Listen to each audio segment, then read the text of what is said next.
किसी भ्रांति में ना रहें, क्रांति होकर रहेगी। मित्रों, आजकल सारी दुनिया असाधारण संक्रमण प्रक्रिया से गुजर रही है। राजनैतिक, आर्थिक और अन्य क्षेत्रों में संकटग्रस्त स्थिति के बारे में रोज ही पढ़ा जाता है। पिछले महायुद्धों को और आने वाले संभावित युद्धों के बारे में सोचकर हर एक का मन सशंकित है। विवेकवान और दिव्यदर्शी जानते हैं कि जिन महान परिवर्तनों के बीच में हम आजकल गुजर रहे हैं, वैसा मानव जीवन के पूर्व इतिहास में कभी नहीं हुआ। इतिहास के विराट ज्ञान में इसकी कोई मिसाल नहीं दिखाई देती।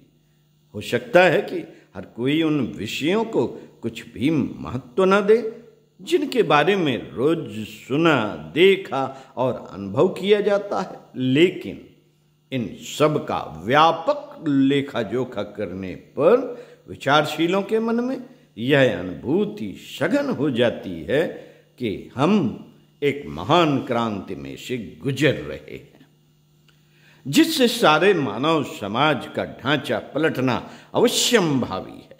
यह एक बहुत बड़ी बात है कि हम सब इस महापरिवर्तन के समय मौजूद हैं। ऐसे में समय का तकाजा यही है कि हम अपनी समस्याओं पर इस दृष्टिकोण से विचार करें।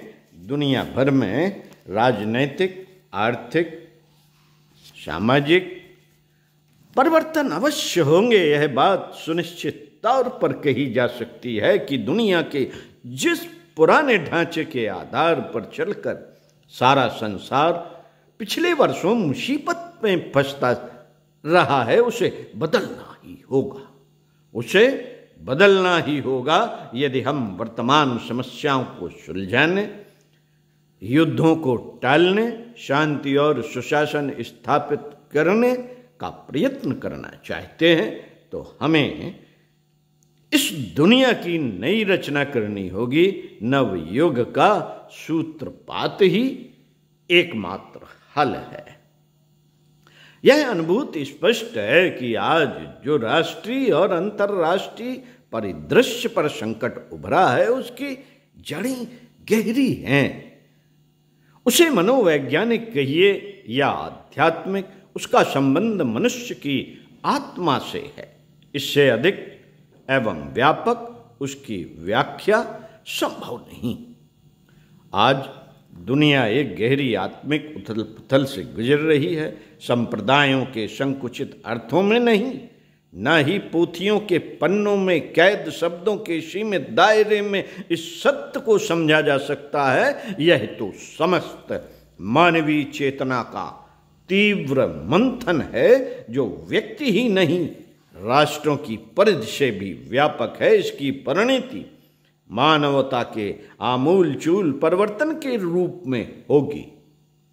यह एक बहुत बड़ा प्रश्न है, साथ ही एक महान चुनौती भी हम में से प्रत्येक के सामने। इसे स्वीकार करने के सिवाय और कोई चारा नहीं।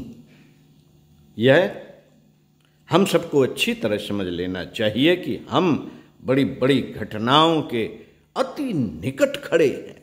एक के बाद एक तीव्र वेग से आने वाली वे घटनाएं कष्ट में, मुसीबत में फंसा सकती हैं, परंतु इस सब के बदले हमें एक नवीन और सुंदर भविष्य आगत के रूप में देखना चाहिए। हिमालय के दिव्य क्षेत्र से आध्यात्मिक धाराएं पुनः सक्रिय रूप में प्रवाहित हो चली हैं। इनके कल कल निनाद में सतत यही ध्वनि गूंजती है, किसी भ्रांति में न रहें, क्रांति होकर रहेगी। समय रहते चेतें और स्वयं को तैयार करें। ओम शांति।